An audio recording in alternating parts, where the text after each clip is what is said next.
بسم اللہ الرحمن الرحیم۔ پارٹ 94 ناول ڈیول کی جان، مصنفہ بشرا راجپوت۔ زنائرہ نے مسکرا کر کہا، اذلان تم لوگ جو بھی چنو گے مجھے پسند آئے گا، بس گلاب اور چمیلی کے پھول سادہ رکھنا، شہریار کو بھی ان کی خوشبو پسند ہے۔ ٹھیک ہے میں سمجھ گیا، اسلحہ ہلایا اور حمزہ کی آواز سن کر نیچے کی طرف چلا گیا۔ اس کے بعد پورا دن شاہ حویلی میں جیسے پور لگ کر اڑا۔ سیان بھی دوپہر کے وقت حویلی آیا اور اس نے سیکیورٹی اور نکاح کے تمام انتظامات کا بذات خود جائزہ لیا۔ اس نے آئلہ کو زیادہ بھاگ دوڑ کرتے دیکھا تو اسے اپنے پاس بلا کر پیار سے ڈانٹا اور جوس پلا کر کچھ دیر آرام کرنے پر مجبور کیا۔ رات کا اندھیرا جیسے ہی حویلی پر چھایا، حویلی کا نظارہ دیکھنے لائق تھا۔ حویلی کے در و دیوار پر لگائی گئی باریک سنہری اور دودھیا رنگ کی LED لائٹس جگمگا اٹھی تھیں، جو دور سے ایسے لگتی تھیں جیسے شاہ حویلی پر ستاروں کی برسات ہو گئی ہو۔ صحن کے درختوں پر پھولوں کی لڑیاں اور روشنیاں لپٹی ہوئی تھیں۔ دن بھر کی گہما گہمی کے بعد رات کے 11 بجے تک سب لوگ تھک ہار کر اپنے اپنے کمروں میں جا چکے تھے۔ حویلی میں اکا دکا ملازمین کی قدموں کی آواز کے علاوہ ایک پرسکون خاموشی چھا گئی تھی۔ زنائرہ نے نائٹ سوٹ پہن رکھا تھا اور اپنے نرم بستر پر لیٹی ہوئی تھی۔ کمرے میں صرف ڈائن نائٹ بلب کی مدھم زرد روشنی پھیل رہی تھی۔ اس نے اپنے گیلے بالوں کو تولیے سے سکھایا اور تکیے پر سر رکھ دیا۔ اس کا ذہن آنے والے کل کے بارے میں سوچ کر عجیب سی کشمکش میں تھا۔ ایک طرف حویلی اور تمام گھر والوں کو چھوڑ کر نئے گھر جانے کا دکھ تھا، تو دوسری طرف شہریار کے ساتھ ایک نئی زندگی شروع کرنے کی ان کی ہی خوشی اور گھبراہٹ۔ اسی وقت اس کے بستر پر رکھے موبائل فون کی اسکرین جگمگائی۔ فون ویبریٹ ہوا اور اس پر شہریار کا نام دیکھ کر زنائرہ کے دل کی دھڑکن ایک پل کے لیے تیز ہو گئی۔ اس نے ایک نظر کمرے کے بند دروازے کی طرف دیکھا، پھر فون اٹھا کر اسکرین پر اپنی انگلی پھیری اور فون کان سے لگا لیا۔ ہیلو، زنائرہ نے بالکل مدھم اور سرگوشی نما آواز میں کہا۔ دوسری طرف سے شہریار کی گہری بھاری اور بے حد پیار بھری مسکراتی ہوئی آواز آئی۔ ہیلو میری ہونے والی بیگم، اتنی چھپ چھپ کر اور دھیمی آواز میں کیوں بول رہی ہو؟ کیا آپ کل کے نکاح کو لے کر اندر سے ڈری ہوئی یا نروس ہو؟ زنائرہ نے کچھ لمحات کی خاموشی کے بعد سچائی سے اعتراف کیا۔ تھوڑی سی نروس ہوں، سب کچھ اتنی تیزی سے بدل رہا ہے شہریار، اور پھر ایک نیا گھر، ایک نیا سفر، دل میں ایک عجیب سی گھبراہٹ ہو رہی ہے۔ شہریار نے دوسری طرف سے ایک گہری سانس لی۔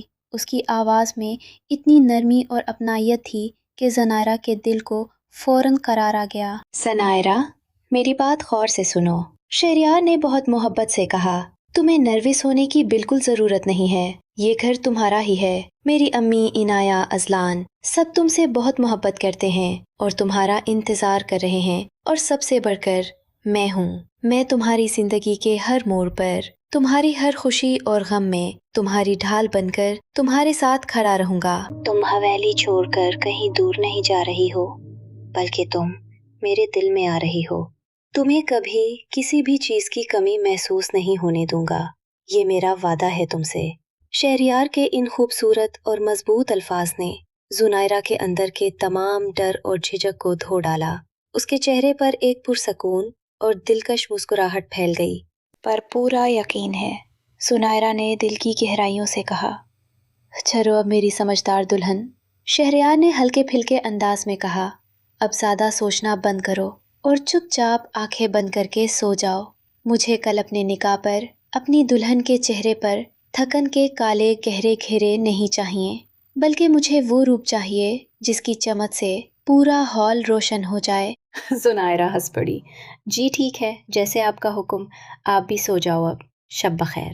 شب بخیر میری جان، شہریار نے دھیمے سے کہا اور کال ڈسکنیکٹ کر دی۔ فون بند ہونے کے بعد بھی زنائرہ فون کو اپنے سینے سے لگائے کافی دیر تک چھت کی طرف دیکھتی رہی اور مسکراتی رہی۔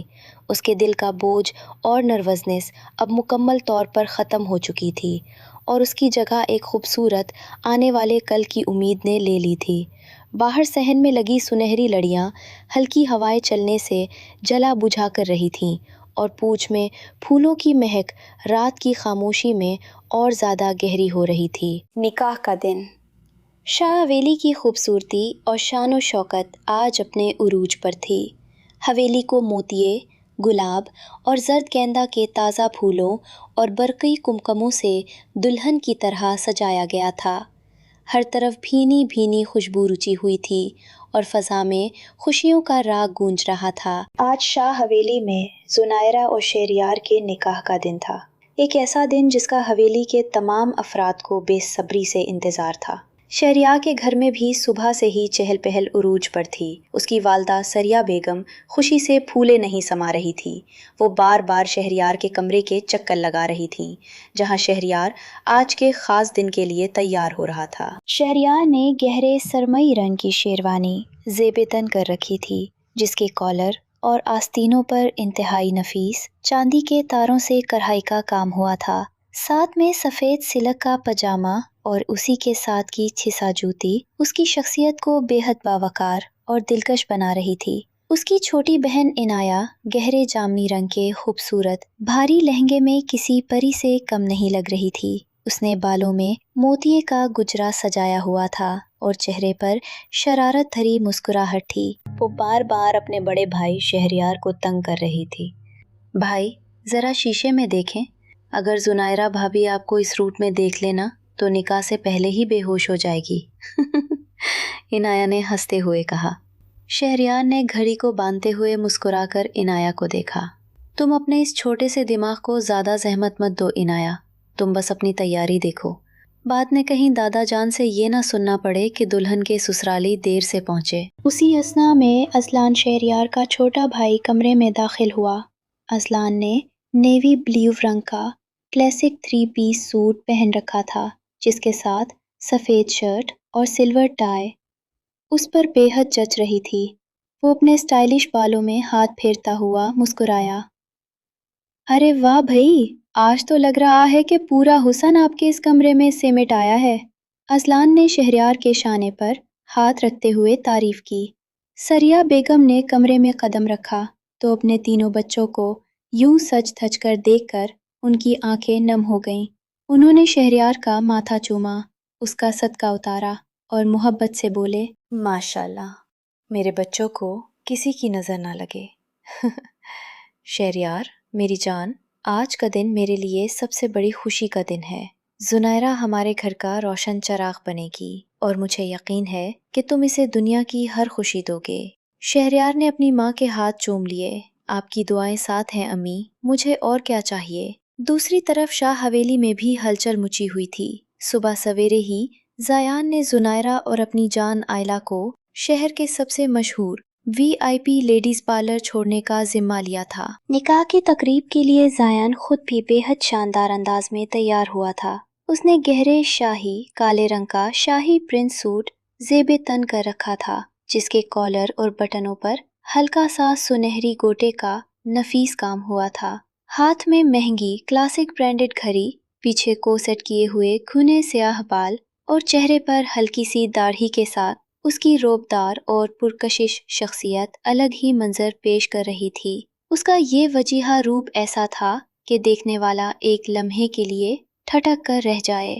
دوپہر میں جب دونوں کی تیاری کا فون آیا تو زیان اپنی چمکتی ہوئی بلیک ڈبل کیبن لے کر پارلر پہنچا۔ گاڑی سے اتر کر وہ پارلر کے ویٹنگ لاؤنج میں انتظار کرنے لگا۔ کچھ ہی دیر میں پارلر کے وزنی شیشے کے دروازے کھلے۔ پہلے زنائرہ باہر نکلی، سرخ رنگ کے روایت پسندانہ عروسی لباس میں، جس پر سنہری گوٹے اور دبکے کا کام تھا۔ وہ واقعی بہت خوبصورت لگ رہی تھی، لیکن جیسے ہی زنائرہ کے پیچھے سے آئلہ نے قدم باہر رکھا، زیان کی سانسیں جیسے وہیں تھم گئیں۔ آئلہ نے گہرے پیسٹل پنک رنگ کا مکسی نما باربی فراک پہن رکھا تھا، وہی باربی فراک جو اس نے شاپنگ کے دن پسند کی تھی۔ فراک پر چھوٹی چھوٹی باریک موتیوں کی کڑھائی دھوپ کی کرنوں کی طرح چمک رہی تھی۔ اس کا ہلکا سا قدرتی میک اپ، نرم گلابی لپسٹک اور زلفوں کا نفیس جوڑا جس میں موتیے کی کلیاں پروئی ہوئی تھیں، اسے بالکل ایک معصوم زندہ باربی ڈول کا روپ دے رہے تھے۔ آئلہ نے مسکراتے ہوئے اپنے دونوں ہاتھوں سے فراک کا گھیر تھوڑا سا اٹھایا اور زیان کی طرف دیکھا۔